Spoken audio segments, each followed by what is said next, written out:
Muy buenas noches, bienvenidos a Palabra de Leuco. Como habrán visto, yo no soy Alfredo Leuco, lamentablemente.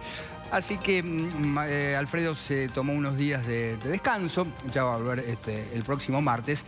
Y hoy vamos a hablar de monstruos, de pactos. Así que quédese, porque hoy tenemos un programa realmente impresionante. Nos visita Santiago Kovadlov. La verdad que para mí es un privilegio poder hablar de un montón de temas, pero sobre todo del valor del diálogo. En función de este acuerdo al que llama el gobierno, me parece que tenemos el enorme privilegio de que Santiago nos dé su visión acerca de qué significa la palabra, de qué significa un pacto.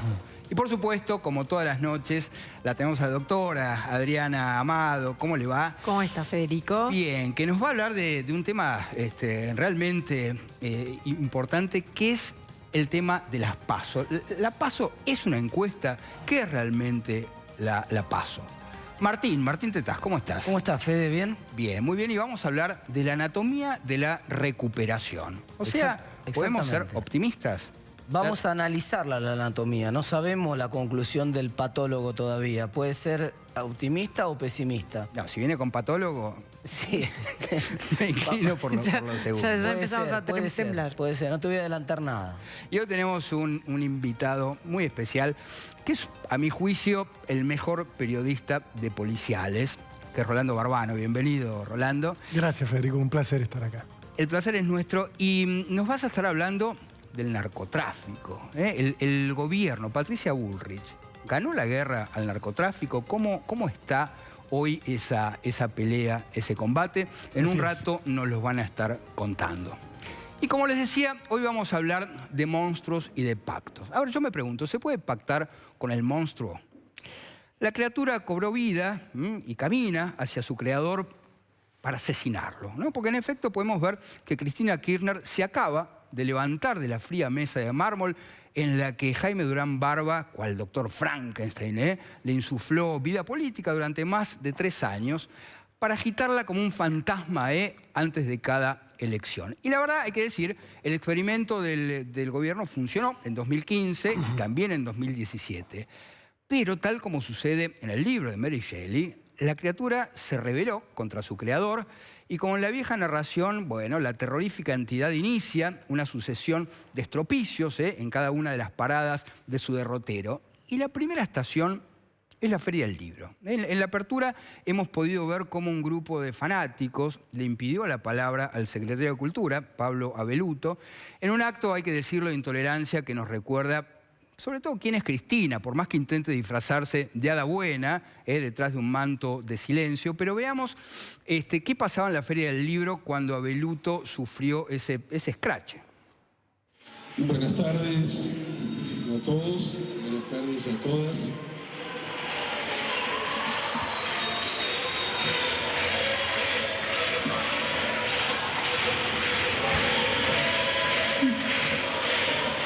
Nosotros cuando organizamos este acto decimos que invitamos a hablar a los funcionarios y por lo tanto tienen derecho al uso de la palabra.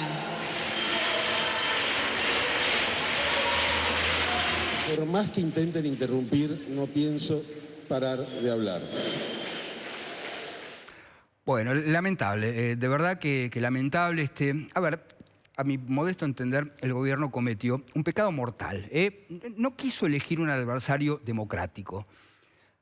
La oposición, todos deberían saberlo, se construye desde el poder, desde Aristóteles hasta Borges, desde Tzu Sun hasta Humberto Eco. Hay un texto maravilloso de él que se llama Construir al enemigo, que se los recomiendo, pasando por Churchill, por Maquiavelo. Bueno, los principales pensadores de la política señalaron que la elección del oponente, por acción, por omisión, es el movimiento cero, por así decirlo, de quien se propone gobernar. ¿Por qué? Porque la identidad propia se construye como reflejo opuesto del adversario que uno elige. Entonces, yo creo que la mejor obra de un gobierno es la oposición que ha sido capaz de construir. Entonces, si una administración no está en condiciones de generar una oposición, yo me pregunto si será capaz de construirse como gobierno. Y en este sentido yo creo que la administración de Mauricio Macri decidió jugar una ruleta rusa y empeñar el futuro de la Argentina apostando a confrontar con una secta demencial. El monstruo al que Jaime Durán Barba le insufló aliento vital, bueno, hoy vemos cómo se ha levantado y avanza contra él. Yo creo que falta la verdad del asesor presidencial cuando afirma que no ha tenido ninguna participación en la elección de su enemigo. A ver, yo creo que los parientes no se eligen los amigos, sí, y en consecuencia también se eligen los enemigos. Entonces, yo creo que este pacto, este acuerdo que propone el gobierno, parece como un gesto desesperado ante el avance del monstruo, ¿no? Y como todo acto desesperado, uno puede ver que está asignado por la improvisación. Al principio, bueno, parecía estar dirigido a reunir a las fuerzas democráticas, a los referentes republicanos, a quienes, en fin, se someten al imperio de la ley y de la Constitución. Sin embargo, ante el rechazo de Sergio Massa, de Roberto Labaña, bueno, el gobierno extendió el mantel de diálogo al sector, yo diría, tumbero, ¿no? Al sector carcelario de la sociedad. A ver, veamos qué dijeron Massa y Labaña a propósito de esta propuesta. El diálogo, el acuerdo, no puede ser pensado en la lógica de pretender dividir a los opositores, planteando que hay opositores buenos y opositores malos. El diálogo franco es convocando a toda la oposición, sin exclusiones, sin pretender diferenciar a buenos de malos. Así como me siento con Macri, me puedo sentar con Cristina. Y a ambos les voy a decir exactamente lo mismo. Claramente en Argentina hay una grieta, y esa grieta la han construido Cristina y Macri.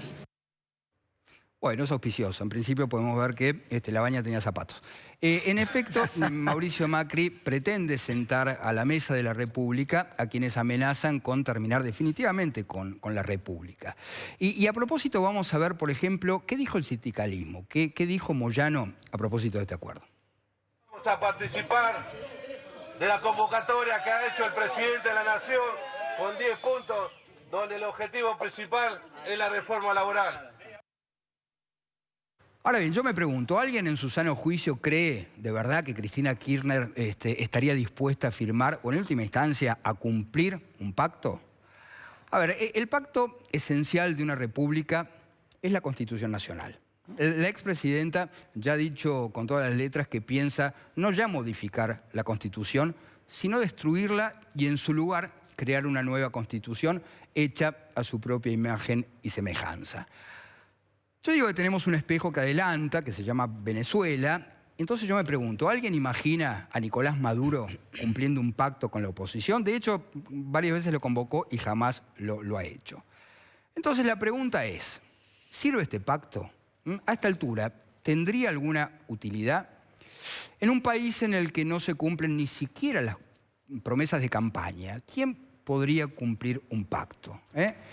Tal vez convenga recordar que la única razón por la cual Cristina Fernández de Kirchner permanece en libertad es que sus enemigos íntimos del Senado decidieron mantenerle los fueros, si no estaría realmente presa.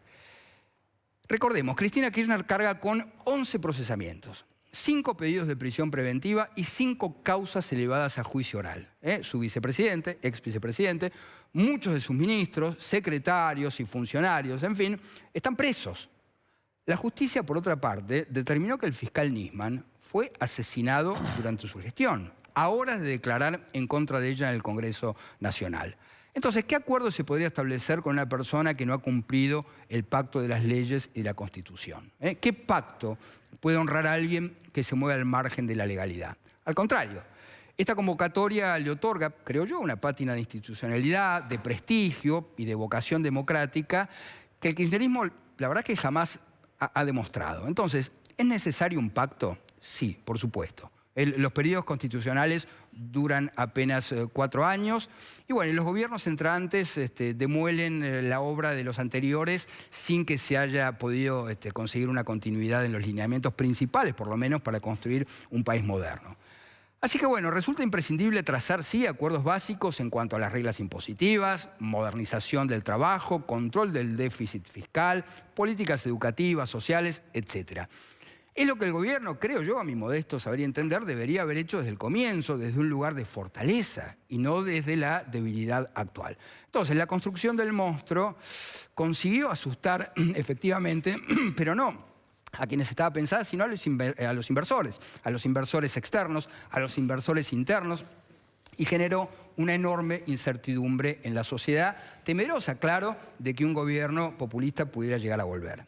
Y el miedo, todos lo sabemos, produce parálisis, ¿eh? La gente tiene miedo a que se dispare el dólar, a consumir, a tomar deuda, a invertir, a perder el trabajo, a cambiar de trabajo. Y ese ha sido el costo, creo yo, de generar un monstruo temible. Y tendrá un costo mucho mayor aún establecer un acuerdo con ese mismo monstruo. Y ya no hablamos de Frankenstein, sino del Fausto. No hace falta leer a Goethe para saber cómo terminan los pactos con el diablo. Bueno, y ahora sí, dicho esto, son esos placeres, esos gustos que me doy, aprovechando además que no está Alfredo, que es tener el privilegio de estar con Santiago Kovadlov, que es el ciudadano de hoy.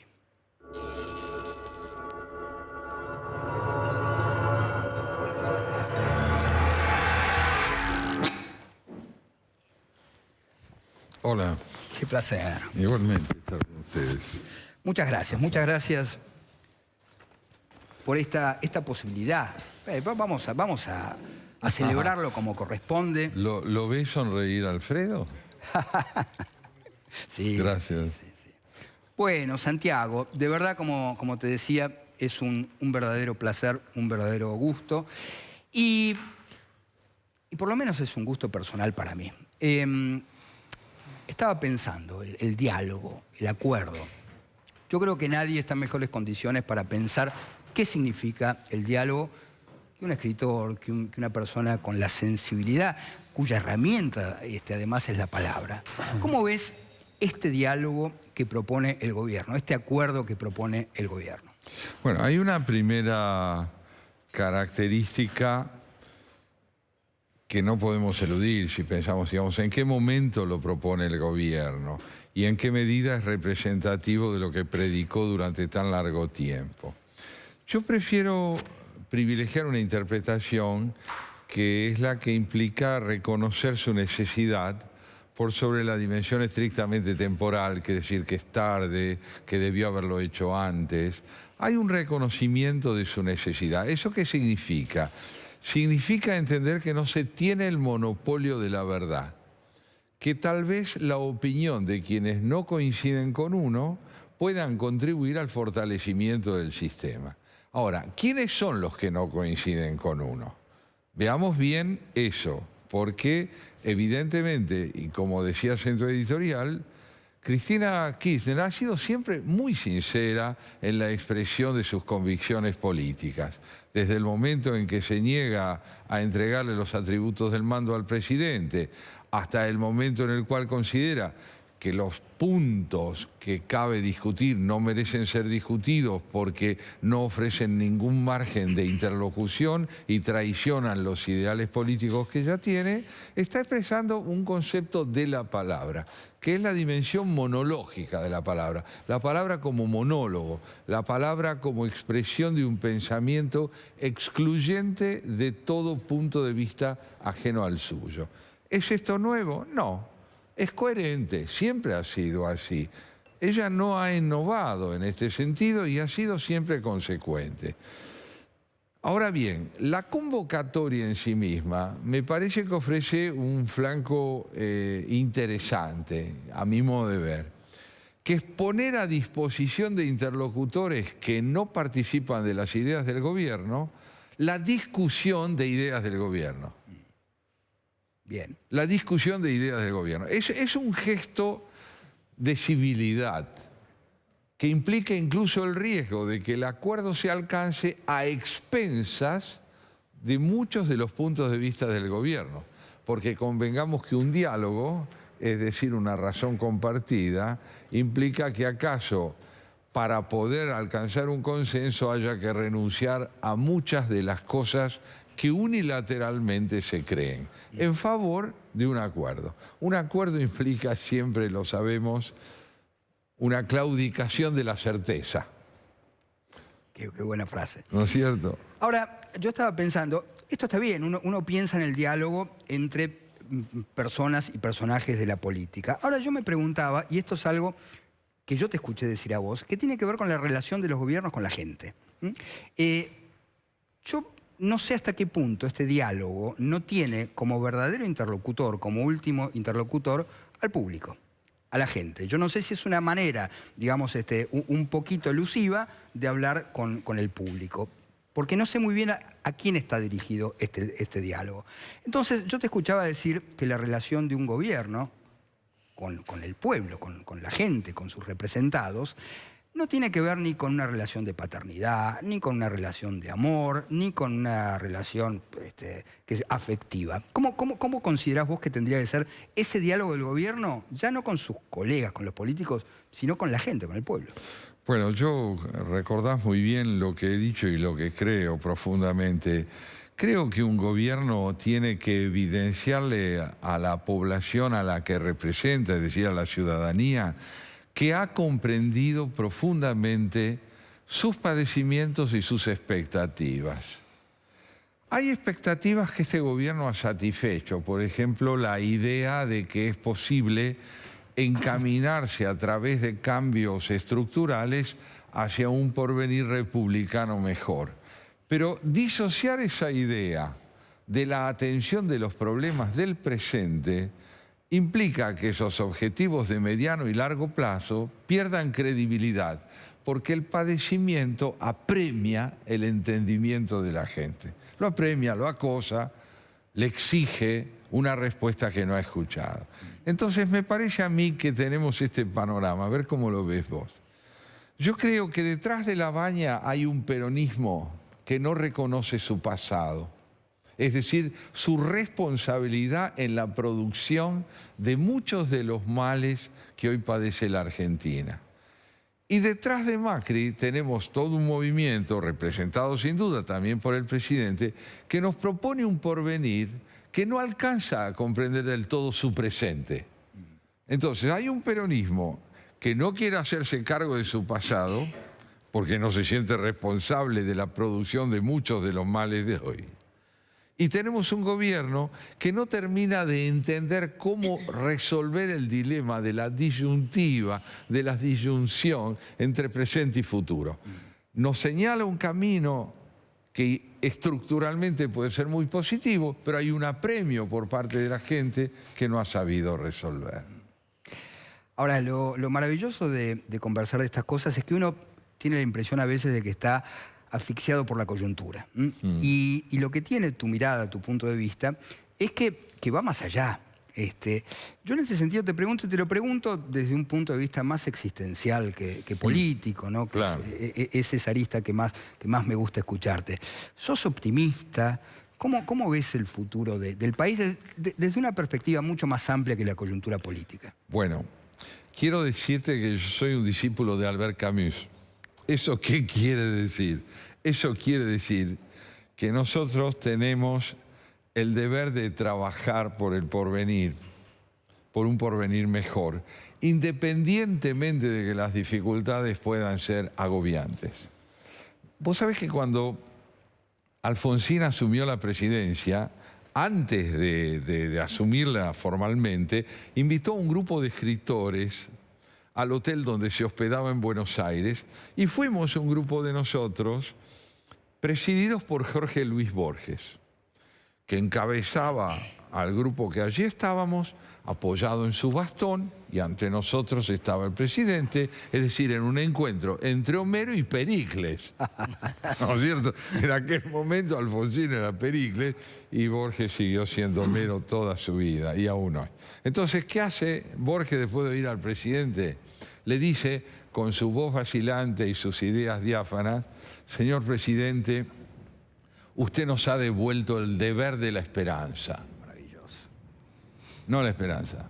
El deber. El deber de la esperanza. Y yo creo que nosotros tenemos el deber de la esperanza. ¿Por qué? Porque tenemos que tratar de identificarnos con un proyecto cuyo fundamento primordial es la búsqueda de dignidad para nuestra vida. De dignidad. Claudicar del proyecto del trabajo es renunciar a nuestra dignidad. Entonces no es que vamos a trabajar porque creemos que todo va a andar bien, sino porque consistimos en esa pasión. Maravilloso. Yo quiero abrir la mesa a mis compañeros. Adriana. Sí, yo pensaba en esta paradoja que hace que por un lado la sociedad vea con escepticismo esta iniciativa de diálogo de las distintas partes. Pero a la vez hay una fuerte sospecha de que existe un pacto que tiene que ver con la impunidad, ¿no? Entonces es como el pacto para lo republicano es imposible, pero a la vez sospecha que el pacto para el mal ya está concretado. ¿Cómo crees que podemos salir de esa aporía?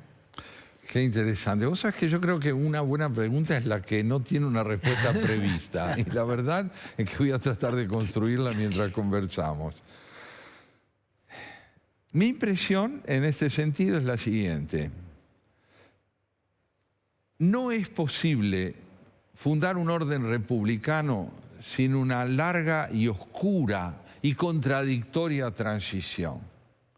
No podemos saltar de la política de la que todos somos de alguna manera víctimas y verdugos a la idea de una república plenamente instaurada. Tenemos que transitar a través del diálogo, es decir, de negociaciones dolorosas. De negociaciones dolorosas. No se puede pasar de lo que repudiamos a lo que amamos sin un duelo, sin una larga y dolorosa transición. El gobierno ha tratado de evitarla.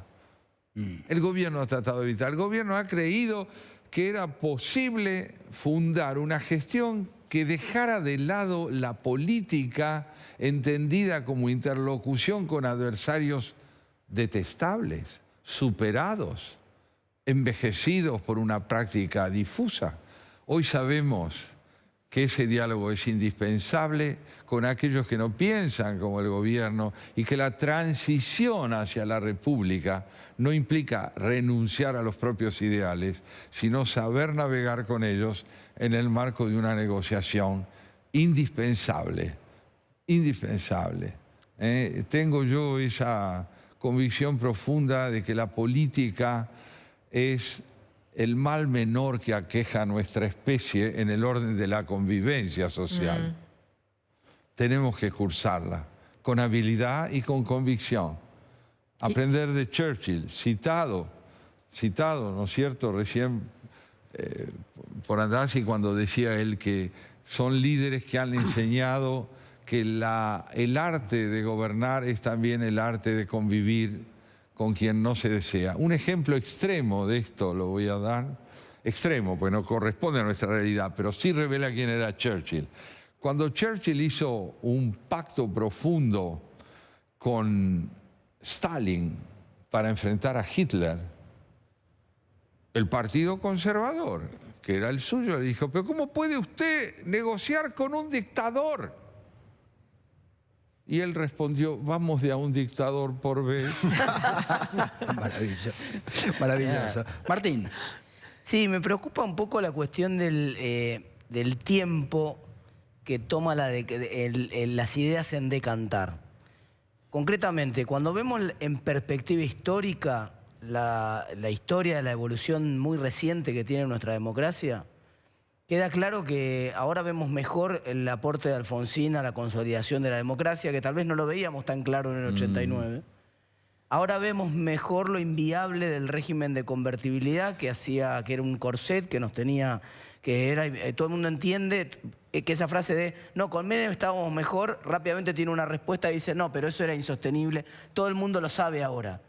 Pero ¿por qué todo el mundo no lo sabe tan claramente que era insostenible el sistema en el que estábamos con Cristina, con precios subsidiados, con un esquema de gasto que crecía sistemáticamente, con exportaciones que no crecían? ¿Por qué, si es tan obvio cuando pasa el tiempo, por qué nos cuesta tanto en el corto plazo asimilar las cosas que están pasando? Otra gran pregunta. Yo creo que la Argentina es hija de un concepto muy estrecho del tiempo. Somos hijos de la actualidad. Fíjate vos, yo a veces pienso desde mi perspectiva, ¿cómo se funda una vida sólida? Viniendo desde el futuro hacia el presente, es decir, desde un proyecto hacia la actualidad donde debemos ejercer nuestros ideales y nuestras convicciones. Somos todos hijos de los proyectos que tenemos. Ser humano significa estar sostenido por un proyecto. Pero ¿qué ha ocurrido en la Argentina? Un Estado macrocefálico, un Estado enfermo por su desarrollo absolutamente estéril y agobiante, nos ha acostumbrado a una dependencia extrema de sus aportes paternalistas. ¿Cómo es posible entender que el Estado no está llamado a ser quien nos reemplace en la responsabilidad de pensar, sino que tiene que tener una función equitativa entre los intereses sectoriales? La gente, nuestro pueblo, nosotros, estamos agobiados por la actualidad. No tenemos sentido del mediano y largo plazo.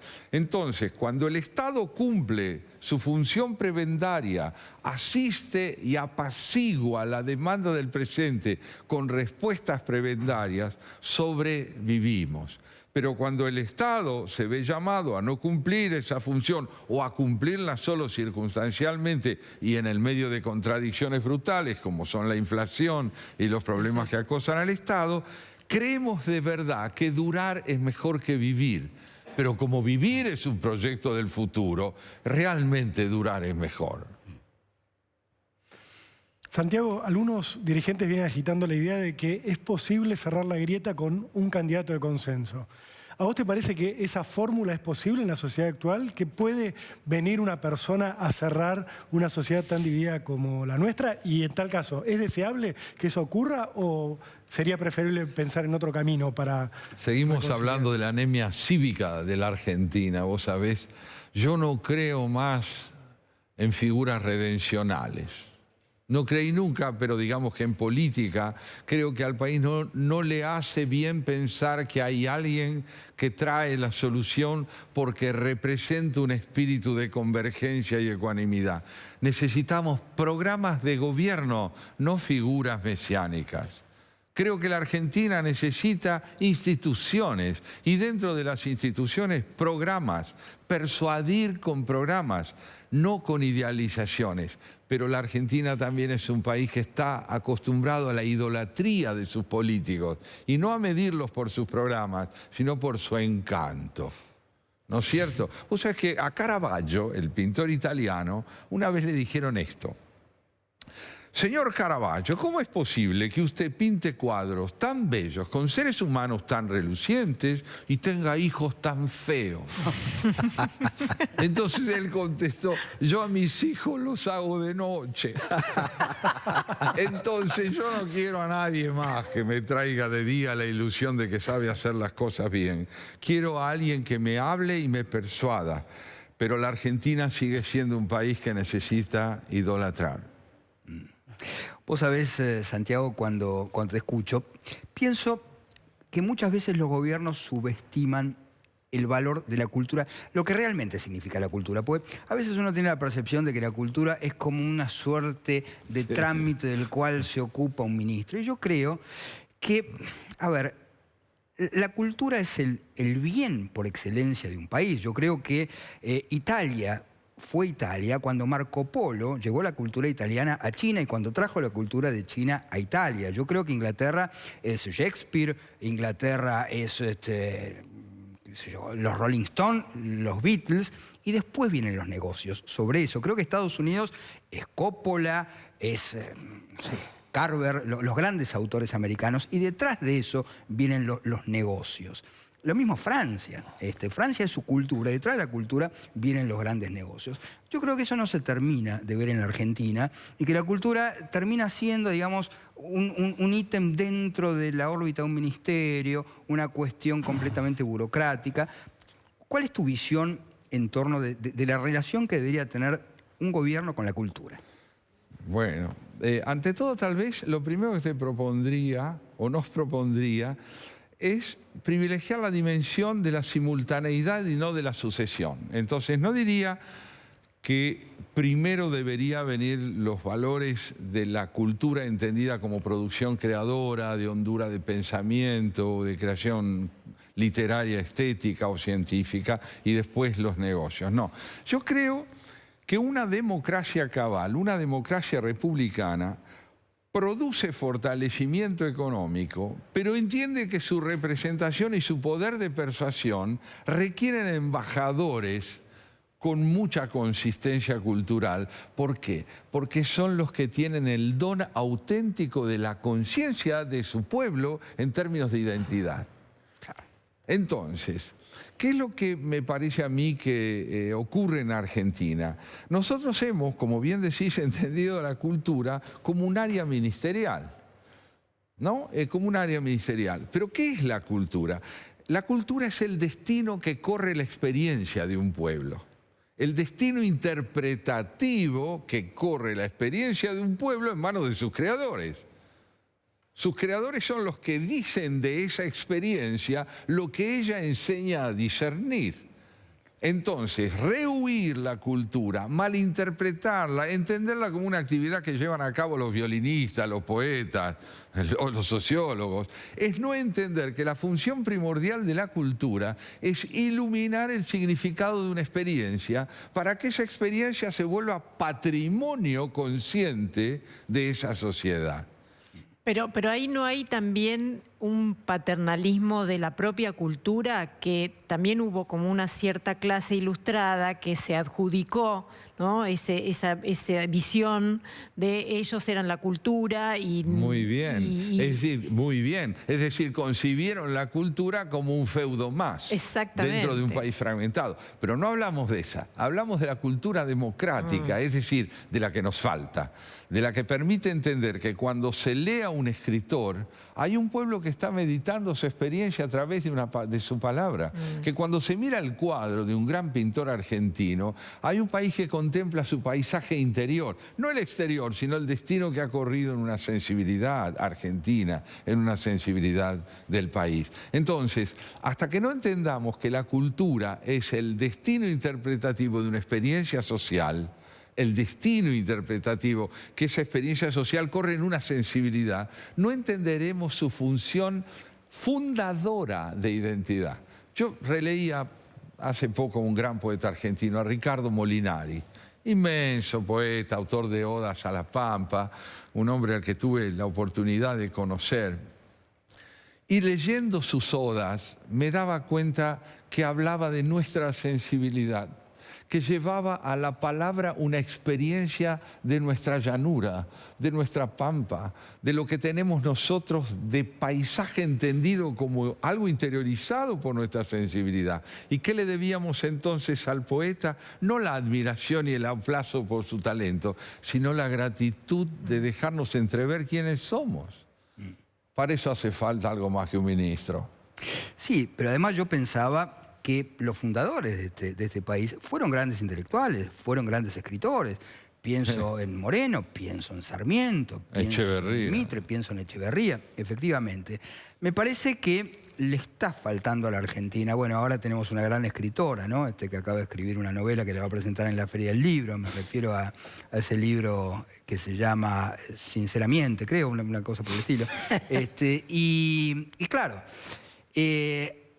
yo tuve la posibilidad de hojear un poco ese libro. Como decía Borges solía decir que cuando un libro, digamos, no te invita a seguir leyéndolo, hay que cerrarlo, ¿no? Él decía que eso era el tedio. En mi caso no fue el tedio, sino, ¿cómo decirlo? La indignación. La indignación. Es una sucesión de mentiras, pero además también demuestra, de alguna forma, el declive de este país. ¿Qué pasó en este país? Que pasamos de un Sarmiento, con esa obra literaria fantástica, a Sinceramente. ¿Qué pasó en este país? Claro.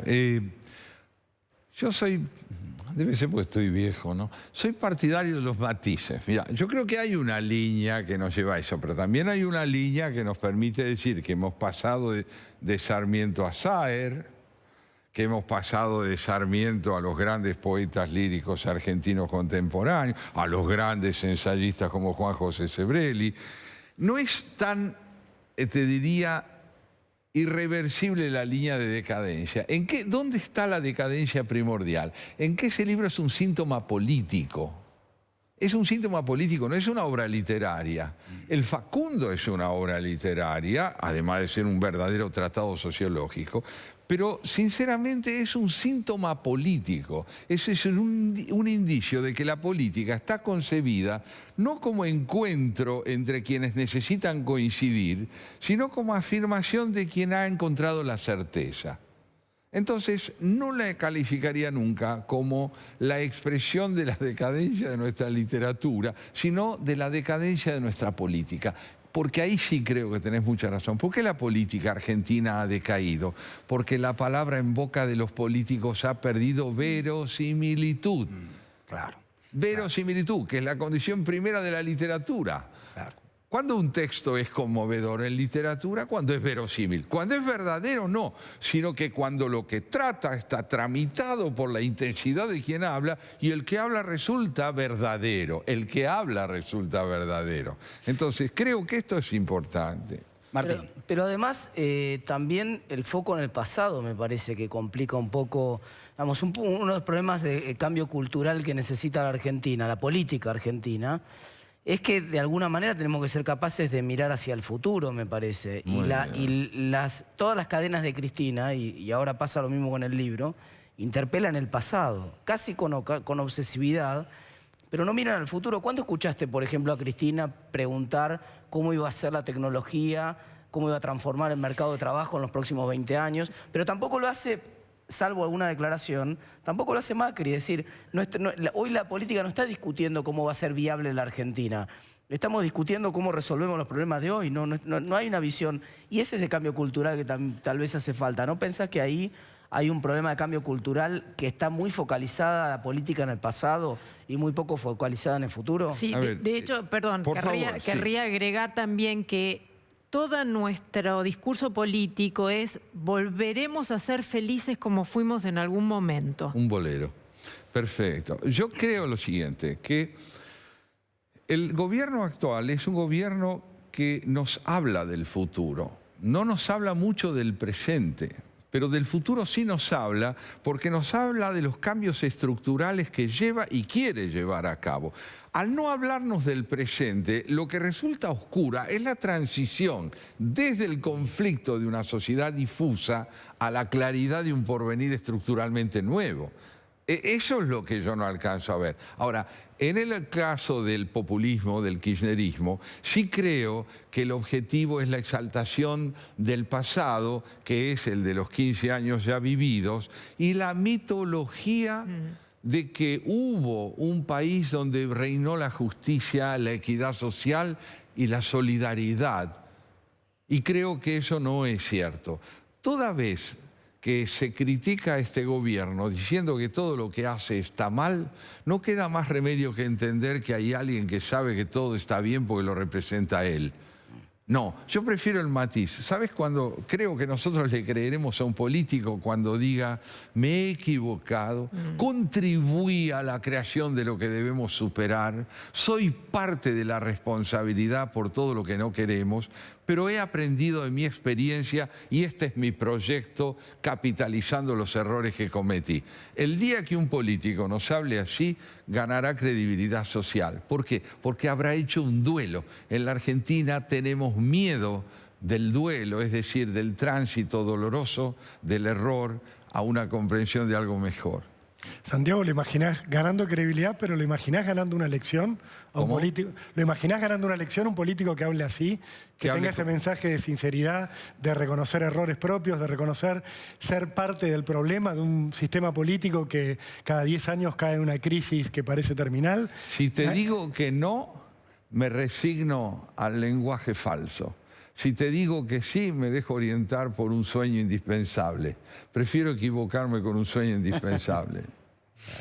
Vos sabés que te escucho hablar y escuchaba a Martín y a Adriana y pensaba que quizás uno de los problemas de este país es que las utopías están en el pasado. no está en el presente, ¿no? Bien. Lo que fue este país, Argentina fue París, Argentina... Entonces vivimos entre la utopía del pasado y la ucronía, lo que podía haber sido la Argentina si no hubiera habido golpe del 30, si no hubiera habido peronismo. Bueno, es lo que somos, la verdad que este país... Y a veces me parece que hay como un afán de no resignarse y no admitir esto que somos. Claro, ahí está, damos en el clavo. A veces vale la pena mirarse en el espejo para desconocerse y tratarse de usted. No, decir cómo le va, que dice, no nos conocemos bien, es decir, no soy lo que creo. Soy también lo otro de mí, lo que me dice una realidad que desmiente mi, diríamos, suficiencia narcisista. No es conveniente ser alguien que está seguro de su identidad. Es mejor ser alguien que la busca y la afirma como tarea, que ser alguien que dice heme aquí. Porque cuando uno dice heme aquí, hay alguien que está de más. Normalmente no es el que lo dice. Sí, Argentina está enferma yo diría, de una percepción aguda del valor del tiempo como fuente de aprendizaje. No hemos capitalizado nuestros errores y por eso somos un país que está más cerca del siglo XIX que del XXI. Porque no lo hemos capitalizado. El que dice a mí no me ha sucedido nada es un muerto anticipado. Y el que tiene un pasado real es el que ha logrado que ese pasado sea fuente de aprendizaje. En la vida personal uno lo sabe. Un hombre interesante no es ni aquel que nunca ha cometido un error, ni aquel que pretende no cometerlo jamás. Es el que se arriesga a convivir en el esfuerzo de aprender, me parece. Cosa que yo te escucho hablar y percibo rápidamente que no sos concesivo con el público, que no le hablas, digo, al público para que lo entiendan y lo tratás como si fueran niños ni como fueran tontos. Y me parece que esa es una forma que debiera aprender la política, no subestimar a la gente, decirle las cosas como son. Creo que un gran error de este gobierno no fue tratar como adultos a sus representados y decirle, señores, el país que recibimos es una ruina. Una ruina. Entonces yo percibo cierto infantilismo, cierta relación. Yo por eso te preguntaba antes la relación que tiene que tener un gobierno con sus representados. Me parece que a veces la gente no se anima, los políticos no se animan. Es lo que decía muy bien él. En la televisión, digamos, en los medios, no se anima a la gente a hablarle profundamente, a hablarle difícil, a enseñarle también a la gente... A no subestimar lo complejo. Absolutamente. Yo creo que la complejidad es un regalo que nos obliga a tratar de ascender un peldaño. Y que nos saca de la simplificación mentirosa, de la demagogia, ¿no es cierto? Otro recuerdo memorable que va al encuentro y respalda lo que decís. Dos heterónimos de Fernando Pessoa, es decir, dos poetas creados por él como interlocutores, se encuentran cierta vez y el discípulo le dice a su maestro, maestro, ¿está usted contento consigo mismo? Y el maestro le responde, no, estoy contento. Consigo mismo, no sé si le suena, pero es que este es el punto. Es autor Herminio Iglesias. El doctor Herminio Iglesias, gran lector de poesía. Yo lo que creo es que efectivamente lo que el país necesita es respeto por la ciudadanía y el derecho que un político tiene de compartir con su pueblo el dolor de tantas repeticiones, de tanta monotonía, de tanta falta de ideas, el coraje de saber decirle a la gente, he comprendido que somos todos víctimas de simplificaciones horrorosas, de consignas que nos sirven para aprender. ¿Por qué tenemos una educación como la que tenemos? La tenemos porque hemos concebido la educación como una tentativa de responder a la coyuntura, como decía Tetaz, de salir simplemente de la inmediatez. Recuerdo un ministro de Educación que decía, bueno, es preferible que los chicos estén en la escuela a que anden por la calle cometiendo delitos y tomando droga. Bueno, digamos entonces, las escuelas tienen que ser centros asistenciales porque el país no ha sabido tener un proyecto de educación y yo como ministro de Educación no puedo plantear la verdad de que no podemos tener un proyecto de educación. Hagamos centros asistenciales. Santiago, volviendo al comienzo, el diálogo, los acuerdos. Yo creo, como decía en la columna inicial, que son necesarios. No sé si este es el tono, no sé si esta es la prosa, digamos, para mantener un acuerdo o un diálogo. Ahora, te pregunto por esto porque realmente a mí esto me obsesiona. Me parece que el problema fundacional de este país es que nunca nos hemos entendido. No nos hemos entendido. Y creo que parte de ese malentendido viene de la imposibilidad de generar interlocutores. Por ejemplo, lo decía al comienzo de la columna, me parece que el gobierno cometió a mi juicio el error imperdonable de confrontar el monstruo, confrontar, digamos, con una entidad política que estaba, a mi juicio, condenada a la extinción. Y prefirió mantenerlo con vida, insuflarle aliento. ¿Cómo imaginás que podía haber sido el diálogo del gobierno desde el principio con la oposición? Bueno, el gobierno tiene, desde mi punto de vista, algunas figuras verdaderamente auspiciosas porque significan un concepto de la política realmente sensible al presente, realmente sensible a lo complejo. El ministro del Interior, por ejemplo, es un hombre al que yo valoro, y lo digo claramente. Por supuesto, la gobernadora de la provincia de Buenos Aires me parece una persona con una extraordinaria percepción de los dilemas que tiene este país. Me parece que las figuras del peronismo que integraron el gobierno y que aún la integran, que son grandes buscadores de interlocución y que no fueron oídos debidamente en su momento, son también figuras que hoy están recobrando un protagonismo importante como proveedores de ideas desoídas. Creo que si el gobierno desde un comienzo hubiera admitido que su victoria era un desafío y no una consagración, tal vez hubiéramos podido escuchar lo que tantos de nosotros queríamos: lúcida modestia y franqueza en la comunicación de un desastre que me parece que hubiera requerido una lectura de algo que dijo Adenauer cuando asumió la conducción del Estado alemán después de la Segunda Guerra. Dijo Adenauer. Digo porque si se lo hubiera leer es razonablemente interesante. Dijo Adenauer, dirigiéndose al pueblo alemán: conciudadanos, las fuerzas aliadas han derrotado al nazismo. Nosotros los alemanes no.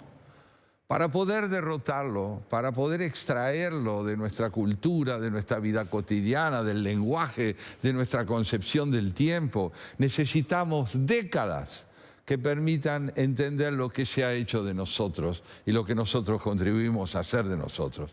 Si ustedes están dispuestos a ese esfuerzo, que tiene sentido, aunque no conozcamos el desenlace, la derrota del nazismo no será solo de los aliados. Maravilloso. Maravilloso. ¿Qué sentimos nosotros cuando oímos a un hombre que nos habla así? ¿Qué le creemos? Porque mi dolor tiene lugar. Tiene lugar. Entonces, donde mi dolor tiene lugar, yo creo. Donde mi dolor está subestimado o sobreestimado, yo no creo. Y entonces le pido a la política que renazca. Santiago, yo no sabes cuánto te agradezco en nombre de quienes están del otro lado de la cámara, porque de verdad que es infrecuente que alguien nos hable con tanta sensibilidad, con tanta inteligencia y con tanta claridad. Yo de verdad te lo agradezco. Yo te agradezco y valoro lo que me decís porque te creo. ¿Ves? Sos un hombre al que le creo y le creo como autor, además. Te voy a despedir con un abrazo como corresponde. Cómo no. Muchas gracias.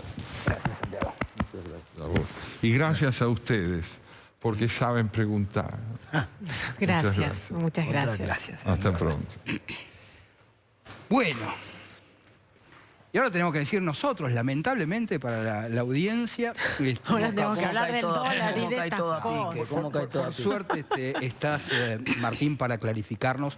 En cuanto a esto que tiene que ver con esto que decías, la anatomía de la recuperación. A ver, ¿cómo es? Sí, en primer lugar quiero aclarar de qué recuperación estoy hablando. No estoy hablando de que Argentina supere los problemas de fondo para los cuales sí tendría que haber un consenso entre las distintas fuerzas, es decir, cómo hacemos para solucionar el problema de que tenemos un gasto público impagable, cómo hacemos para solucionar el problema de que hace 14 años que no crecen las exportaciones en cantidades. Cuando vos aislás el efecto del precio, hace 14 años que no crecen las exportaciones en cantidades en Argentina. ¿Cómo hacemos para resolver el problema cultural? Que decíamos recién que mucha gente en el país cree que el gasto es gratuito. no es consciente de la cantidad de impuestos que paga y entonces tiene ilusión fiscal e ilusión monetaria, cree que total alguien lo va a pagar. Es decir, esos son los grandes problemas de la Argentina, cómo la Argentina realmente puede crecer en el largo plazo. Yo me voy a referir a algo bastante más modesto, que es qué puede ocurrir en los próximos meses en materia de recuperación de la actividad económica, que es una recuperación coyuntural, de ciclo económico, más que una recuperación de tendencia de largo plazo. Todos conocemos, salió hace muy poquito el dato del índice de producción industrial, que fue y lo mismo pasó con la construcción. Malos datos para el mes de marzo, cosa que confirman algo que ya preveíamos, porque los datos adelantados mostraban primero un resultado que muchos no conocen. La economía había tocado fondo en el mes de noviembre y había empezado a recuperarse en el mes de diciembre, enero y febrero. 3 meses consecutivos de crecimiento hubo en la Argentina, de crecimiento siempre comparándose contra el mes anterior, pero muy por debajo todavía de los niveles de mejor momento del 2018. Entonces, claro, cuando vos mirabas contra el año pasado, te daba que la economía estaba 10, 12 puntos abajo, pero el mes anterior había estado peor, habíamos empezado a pegar la vuelta. Entonces, diciembre, enero, febrero, la economía había empezado a recuperarse. Me gusta la imagen gráfica de un palo de hockey. El palo de hockey, vos lo ves en bajada, el palo de hockey, y ahora empezó a recuperarse, todavía muy por debajo del nivel que tenía el año pasado, pero ya pegó la vuelta y había empezado a crecer. Esa incipiente recuperación, esos brotes verdes, Federico, se abortaron en el mes de marzo. La economía en el mes de marzo volvió a contraerse. Ya lo sabíamos porque el índice que elabora la gente de Orlando Ferreres mostraba una caída de 0,7% en el mes de marzo, y esto es coincidente con el dato que acabo de citar, el dato de caída de la producción industrial, que fue 2% en el mes de marzo, 0,2%, perdón, y construcción, que fue 0,5% en el mes de marzo.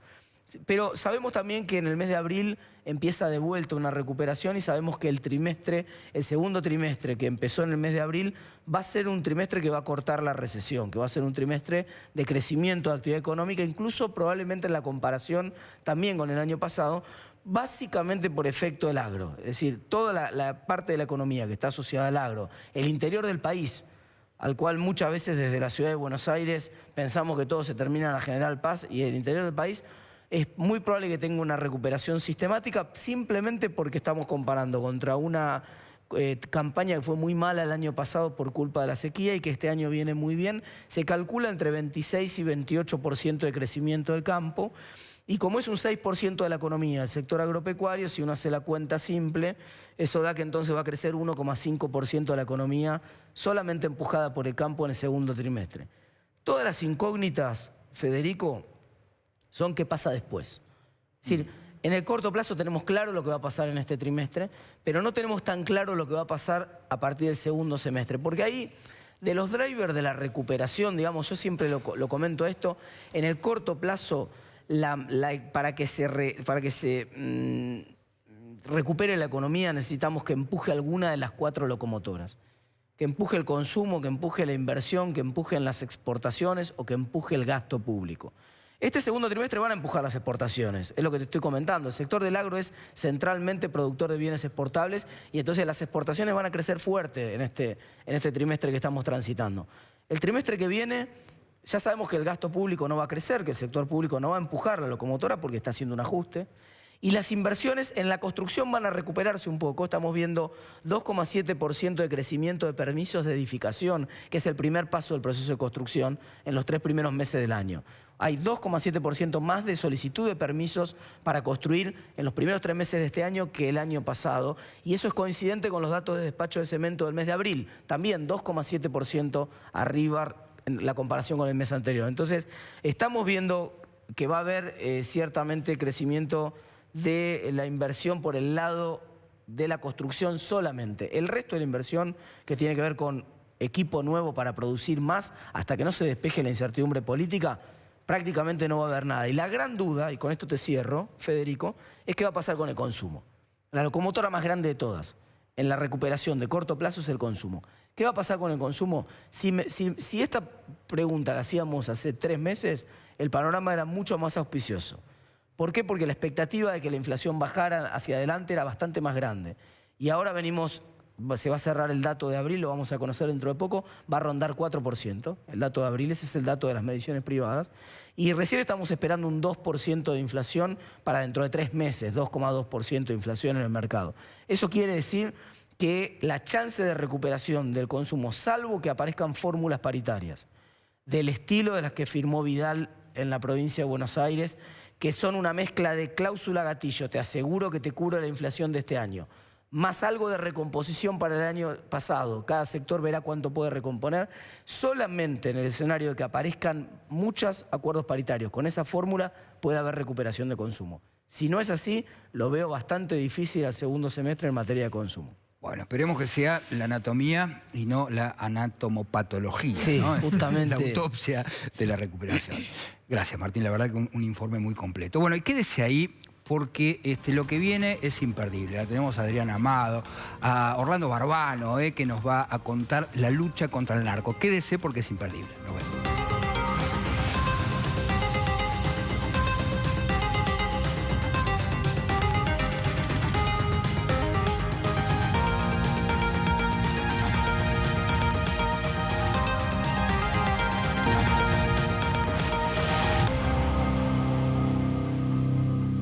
Bueno, Adriana, prometedor tu título. Sí, viste que... Me pregunto si las PASO, realmente, como se dice, son una encuesta o son una elección primaria. ¿Qué son exactamente las PASO? Viste que muchos periodistas están haciendo esa analogía de que se hace una encuesta paga por el Estado, entonces ya sabemos qué va a pasar. Yo me tomé el trabajo de comparar los resultados de las PASO y los resultados electorales, por eso estamos paraditos acá, para ver los gráficos. Y fíjate lo que pasó en el 2015. Acá tenemos las fuerzas principales, el Frente para la Victoria, tenemos Cambiemos, y tenemos Unidos para una Nueva Alternativa, que ¿sabes? ¿Te acordás quién era? Unidos para una Nueva Alternativa, recordámelo. La fuerza de Massa. Ah, mirá vos. Que en algún punto, ¿no? en el análisis lo pasamos rápidamente, claro, porque frente a dos partidos que se llevaron casi toda la porción de votos, como que las otras minorías no tenían importancia. Claro. Uno podría decir que la PASO, que es la columnita más clara, casi coincide con el resultado electoral. Cambiemos, por ahí mordió un poquito más. Pero ¿por qué no podemos tomarlo como una encuesta con un margen de error? Ubiquemos a la gente, entonces. El Frente para la Victoria... La columna roja indica los votos. Los votos efectivamente sacados. Y la columna rosa, lo que sacó en las PASO. Entonces, fíjate, el Frente para la Victoria sacó 38.7 en las PASO y perdió un puntito en las electorales, digamos, en las generales de 2015. Funcionó como encuesta. Ahí, en este caso... Acá hubo un margen de un punto. Cambiemos tuvo 30 puntos en las PASO y ganó 4 puntos más en las generales. Ya está fuera de lo que se llama el margen de error para cualquier encuesta. Sí, y los otros más o menos también movieron un poquito. Pero ¿dónde está la clave? Si vos te fijás, la segunda minoría es esta fuerza. ¿Que sabés qué fuerza es? ¿Cuáles son? El no voto. El no voto. No solamente el voto en blanco o el voto impugnado, que es el que contabiliza la Cámara Electoral, sino que nosotros tuvimos un 30% de gente que no emitió voto. Ok, claro. En las generales fue un 22%. Claro. Es decir, que hay un tercio, 1 de cada 3 argentinos, dice que no va a votar, a pesar de que el voto en Argentina es obligatorio. Claro. La inquietud, y es lo que nos pasa para las próximas elecciones, es cómo se distribuye esta gran torta. Claro. Porque ni siquiera sabemos que los que votan en las PASO sean los mismos que votan en las generales. Yo hice también otro gráfico que tiene que ver con qué pasó con las fuerzas entre el 2011, que es el voto, digamos, la barra en Colorado, en azul, y lo que pasó en el 2015, que es la barra en Colorado. Bien, o sea, azul Son los votos de 2011. De 2011. Rojo son los votos del 2015. Porque Bien. también tenemos que ver ese comportamiento electoral. Fíjate lo que le pasó al Frente para la Victoria. El Frente para la Victoria pierde casi 20 puntos de una elección a otra. Estamos viendo una fuerza en declive. En cambio, Cambiemos, que no tuvo una presentación presidencial en el 2011, toma lo que fueron los radicales, toma lo que fue la coalición cívica, que habían sacado en el 2011 pésima elección, y se convierte en una fuerza casi equivalente. Nuevamente, el no voto, en este caso, en las generales, es casi un cuarto de la población. Claro. Entonces, fíjate que se relaciona con lo que hablábamos en el diálogo tan interesante que tuvimos con Kovaldrov. Esto te está hablando del descrédito de la política. Claro, digamos que ese porcentaje, comparado con otros países, es alto. Pensá que en España estaban festejando porque había habido una buena participación electoral, pero en España, y que llegó al 80%, pero en España el voto no es obligatorio. Claro. O sea, los índices de España de esta elección... 80% siendo que el voto no es obligatorio en España. Bueno saber que en España, por ejemplo, el voto no es obligatorio. No es obligatorio. Eso habría que discutirlo en un momento también, ¿eh? Y en Argentina, siendo obligatorio, tenemos el mismo índice. Es decir, que la obligatoriedad no parece ser una, digamos, una motivación para que se presenten las elecciones. Y sí, lo que te pasa es que hay esta gran dispersión y esta incertidumbre que estamos viviendo en los años electorales también tiene que ver con esta masa de personas que cambia su voto en el último momento. Esto también pasó en las elecciones en España, pasó en las elecciones de Ucrania, pasó en las elecciones de Brasil, que hasta último momento la gente sigue viendo qué pasa con los candidatos. Y tiene que ver un poco con esto que decíamos, todos los candidatos hablan como si no tuvieran nada que ver en el asunto. Y todos los que se presentan, todos son veteranos, todos vienen incluso de varias elecciones. Por eso también no podemos ver solo las encuestas, tenemos que ver efectivamente lo que pasó antes. Entonces, ¿es encuesta? ¿No es encuesta? Yo te diría que no, por esta idea de que sí, acá Martín nos ayudará, uno puede tener en la PASO estas tendencias de que te dan los grandes números, claro. Pero lo que no podemos decir es que sea una encuesta que de alguna manera saque distributivamente la porción de lo que va a pasar, porque hay una gran fluctuación. Pensá que nosotros estamos viendo ahora, discutiendo en las encuestas que se están dando, márgenes de 1 punto. Entonces uno dice, sí, va a ganar tal candidato, y cuando ves en la encuesta son 2 puntos, que es mucho más o menos de la fluctuación que vos tenés entre las pasos y la encuesta. Es bastante contraintuitivo el hecho de que no necesariamente porque la muestra de la PASO sea tanto más grande, uno dice, no, claro, es una encuesta de 40 millones de votantes, bueno, no, de 20 y pico de millones de votantes. No porque sea una encuesta más grande, es una encuesta más certera. De hecho, ese dato que dabas vos es clave. Si hay un montón de la gente que en la PASO no vota y que sí vota en la elección general, y ese montón no es al azar, no es que simplemente algunos al azar, tanto los que podían votar a Cristina como a Macri, como a otro candidato, simplemente no van en la PASO porque no les pinta y después van en la de octubre, sino que hay algún comportamiento particular de esos que no van a una elección y van a la otra. En ese caso es inclusive mejor por ahí tener una encuesta de 1000 casos. Exacto. Uno dice, pero ¿cómo pueden ser 1000 casos representativos de una población entera? Sí, pueden representarla mejor, más acertadamente, 1000 casos, con un margen de error lo van a hacer, pero van a acertar en promedio mucho más cerca del blanco, del que puede acertar una muestra mucho más grande como esta, pero que tiene un sesgo intrínseco. Por más que sean grandes los números, si hay un porcentaje de la población, como decías vos, que no va a votar en esa encuesta grande que es la PASO, y ese porcentaje no es aleatorio en la muestra, el impacto puede ser muy grande como sesgo final. Exactamente. En las matemáticas lo que te dice es que no podemos considerar que porque hubo una cierta relación o una cierta proporción va a mantenerse. Claro. Sí te voy a dar una buena noticia, y es que lo que no se está dando es lo que algunos dicen, que la gente va y se va a ir a votar a la primaria del otro partido para desestabilizarse, para jugar. Evidentemente la cultura política de la ciudadanía es mejor de la que suponemos, porque tiene como una coherencia, y lo que vos ves es esa oscilación que tiene mucho que ver más con esa acomodación del porcentaje que no se había presentado que con esa intención de sabotear el resultado y desorientarlos. ¿Qué tiempo, recordámelo si te acordás, separa la PASO de la elección?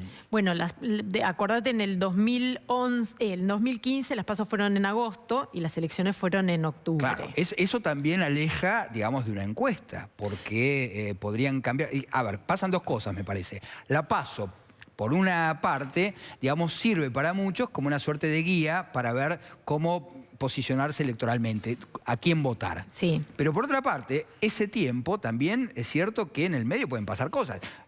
Yo no sé si te acordás, en las elecciones, no me acuerdo qué año fue en España, bueno, que fue ese atentado tremendo. En 2004, que fue el atentado de Atocha, y que ¿sabes qué pasó? Es muy interesante porque de alguna manera... a la gente qué pasó en 2004, ustedes se recuerdan, fue ese atentado en el explosivo, en un tren, en las inmediaciones de la estación de Atocha, y entonces eso había ocurrido el jueves previo a las elecciones de 2004, donde daban por ganador a Aznar, que renovaba su mandato.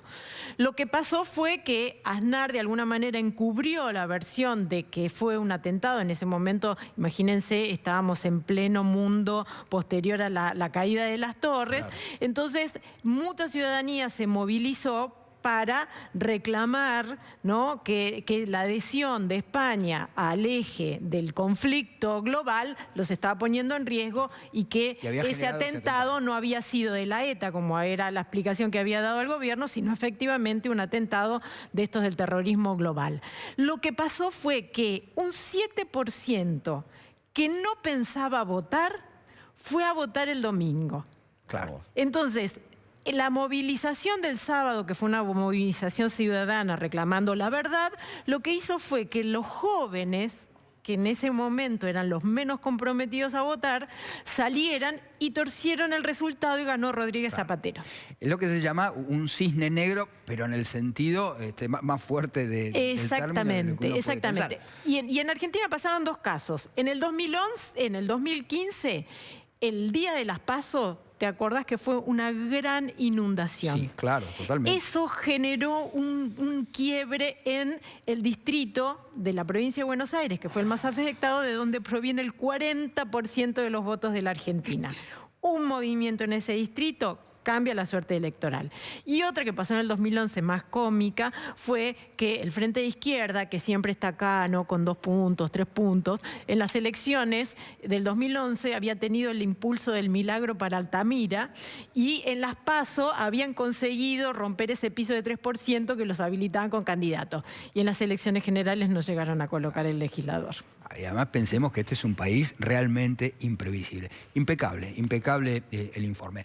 Bueno, quédese ahí, porque lo que viene ahora, la lucha contra el narcotráfico, ¿el gobierno realmente la está ganando o no? Quédese, porque Rolando Barbano nos lo va a explicar en un ratito.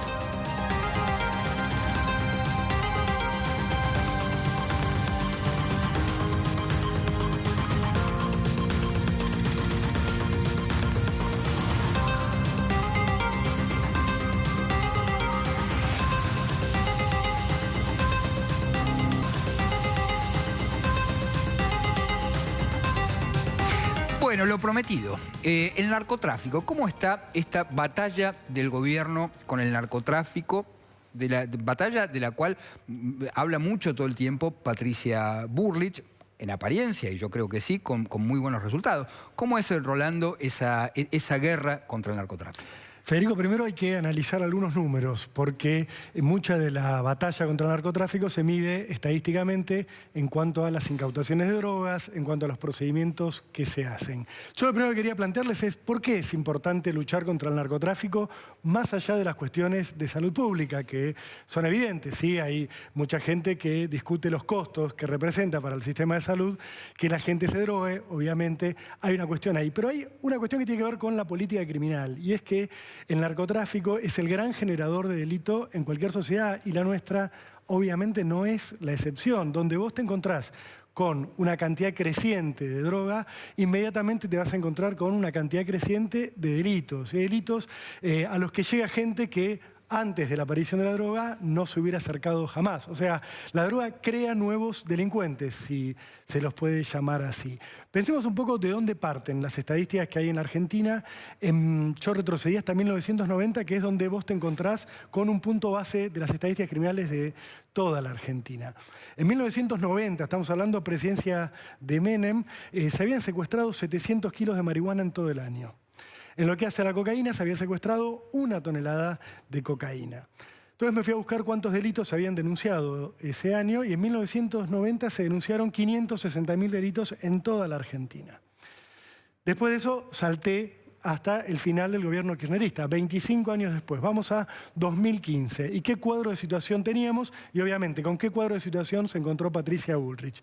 Y ahí tenés un crecimiento exponencial de todos los indicadores. De aquellos 700 kilos que se secuestraban por año en 1990, pasamos a 145 toneladas de marihuana secuestradas en un año. Estamos hablando, obviamente, de un crecimiento más del 14.000%. Cuando vamos a ver la cocaína, que es una droga clave en cuanto al nivel de destrucción que tiene, pasaste, en 1990 tenías 1 tonelada secuestrada por año, al final del kirchnerismo tenías 4 toneladas secuestradas por año. También un crecimiento no tan grande como el de la marihuana, pero sí un crecimiento muy importante.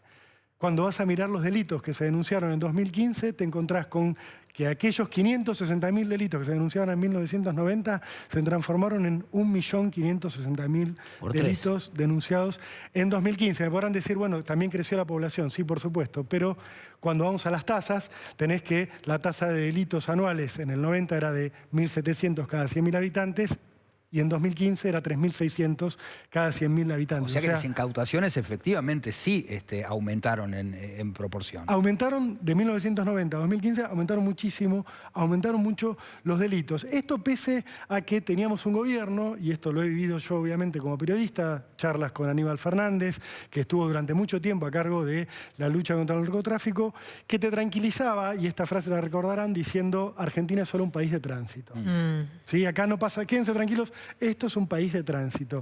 Yo incluso llegué a hablar con él del Paco, que era un fenómeno incipiente a mediados del kirchnerismo, y la respuesta de él era todavía no sabemos lo que es el Paco. No sabemos de qué está hecho, no sabemos cómo está compuesto, cuando había voces internacionales que decían, mirá que es un residuo de la cocaína y que donde hay Paco hay elaboración, hay procesamiento de drogas. ¿Sí? Ese ocultamiento tenía que ver con no admitir el crecimiento del tráfico de cocaína, de la producción de cocaína. De la producción y del tráfico. ¿Por qué decimos que multiplica tanto el delito? Porque esta frase, que puede parecer tranquilizadora, de somos un país de tránsito, cuando el narco cruza, atraviesa un territorio llevando droga, lo que hace es ir dejando droga en el camino. Ir pagando los pasajes por ese territorio con droga. Va corrompiendo fuerzas de seguridad con droga, va generando nuevos adictos, porque ahí empieza a inundar de droga el mercado. ¿Sí? Y va cooptando un sistema que se hace subsidiario a ese tráfico. Totalmente, que empieza a generarse una cultura alrededor de esto, una cultura incluso de un trabajo informal, pero de trabajo, y que termina llegando a la política. Con ese cuadro se encontró Patricia Bullrich en 2015, cuando asumió. Vamos entonces a comparar las cifras y después les voy a explicar por qué.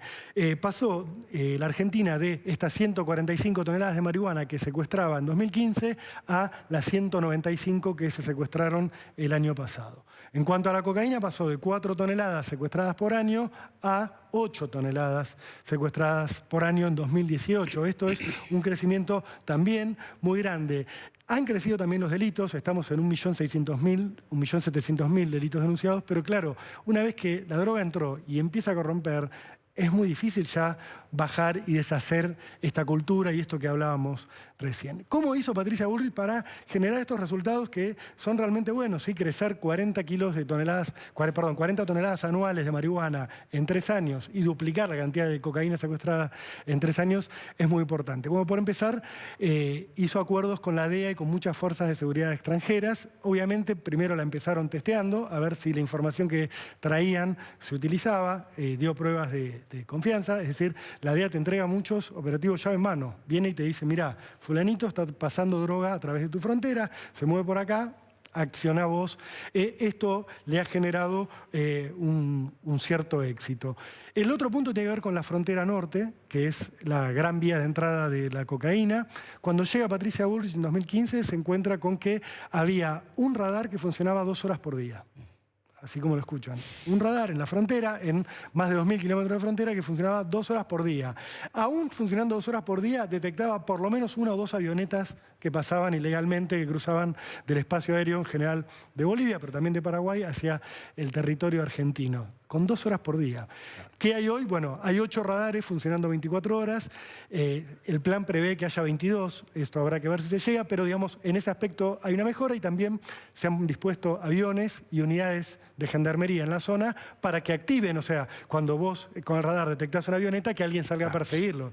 Rolando, yo quiero aprovechar que estás acá y que a mi juicio sos el mejor periodista de policiales para señalar lo siguiente. Me parece que efectivamente el narcotráfico genera una cantidad enorme de delitos subsidiarios, por así decirlo, es decir, el tráfico, pero también la violencia doméstica, hay una serie de delitos, el secuestro. Y en este sentido, me interesa tu opinión, se acaba de implementar la Taser, ¿no? Así se llama esa pistola que se supone que no es letal, sino que, bueno, da una descarga eléctrica, bueno, que tiene que ver justamente con estos otros delitos, en muchos casos asociados al narcotráfico. Yo quería saber cuál es tu visión frente a esta novedad. Si estás de acuerdo o no, digo, si querés decirlo, sí, por supuesto. Pero ¿qué visión tenés? ¿Cómo funcionó esto en otros lugares? ¿Qué nos puedes decir? Es una herramienta muy interesante. De hecho, en la polémica que se armó en estos días y que en realidad reitera una polémica que se había iniciado cuando Mauricio Macri era jefe de gobierno en la ciudad, cuando crea la Policía Metropolitana y él justamente como novedad intenta dotar a esta flamante policía que él había armado de un arma no letal, la famosa arma Taser, que en realidad es una marca Taser. ¿Sí? Lo que es una pistola que descarga 2 electrodos que salen disparados de la pistola, están unidos por un hilo a la pistola, tienen en la punta unos pequeños arponcitos o agujas y que hace una descarga de unos 50.000 voltios sobre el cuerpo de la persona que lo recibe. Muchos voltios con poco amperaje, de modo que resulta no letal. En el mejor de los casos, creo que ha habido casos en que... La cuestión es la siguiente, la ONU ha recomendado a todas las fuerzas de seguridad del mundo dotar a sus hombres de armas no letales,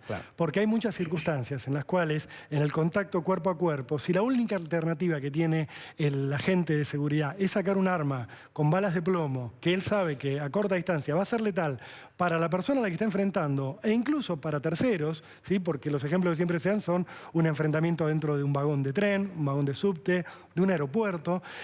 La ONU lo ha recomendado. ¿Qué dicen los detractores? Atención, el Comité de Tortura de la ONU dice que son armas que se utilizan para torturar y que la descarga eléctrica es una forma de tortura. Y que también dicen, ojo, que puede ser letal. La realidad, Federico, es que si vos estudiás los últimos 15 años, y que son las cifras que está esgrimiendo Amnistía Internacional, encontrás a nivel mundial 500 muertes por utilización de arma Taser. Estoy hablando en 15 años. Claro. Es una cifra totalmente insignificante y siempre vinculada, por ejemplo, a una persona que tiene un problema cardíaco, una dolencia preexistente. La verdad que la respuesta a esto es, también podés matar con un bastón, con una tonfa, también el policía puede matar con una navaja intentando desarmar. Digo, lo puede matar de 1000 maneras. Claro. Realmente, si nosotros queremos una fuerza de seguridad confiable, ¿sí? En la cual nosotros depositemos la confianza y le digamos, mira, cuando te equivoques vas a enfrentar las generalidades de la ley, pero te vamos a dar herramientas para que hagas tu trabajo, le tenemos que dar este tipo de alternativas. Esto es la realidad. Porque si no, si vos al policía lo dejás en la disyuntiva, si disparo, mato. Si disparo, puedo matar a un inocente. Lo que le estás diciendo es, mirá, déjalo ir al ladrón. Claro. ¿Sí? Esto es un punto intermedio muy interesante. Obviamente se va a controlar mucho y la idea de Patricia Bullrich, estas 250 armas que está licitando ahora, es utilizarlas justamente en lugares donde va a haber cámaras. ¿Dónde hay cámaras? Aeropuertos, ¿sí? Un lugar ultra monitoreado, y los trenes. ¿Sí? El Mitre, el Sarmiento tienen cámaras en los vagones, entonces vos decís, además el arma tiene un chip que deja registrado el momento en que se disparó, con lo cual, con todo esto, hay muchos reaseguros. Si queremos tener una policía de más calidad y una seguridad mejor, tenemos que intentar estas variantes justamente para después no lamentar casos fatales no deseados. Rolando, la verdad que un lujo tenerte acá, tener esas opiniones. Deberías venir más seguido. No te digo ocupar ese lugar para siempre, pero por lo menos venir más seguido. Ahora venimos, no se vaya, ¿eh?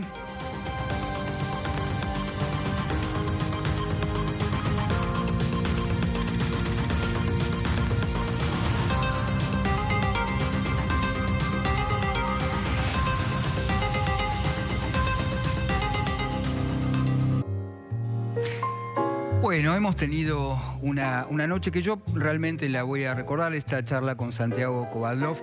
Para mí fue realmente muy valiosa y por supuesto muchísimas gracias, Rolando. Me encantaría que vinieras más seguido, Martín, como siempre, Adriana. Gracias a vos. Un placer.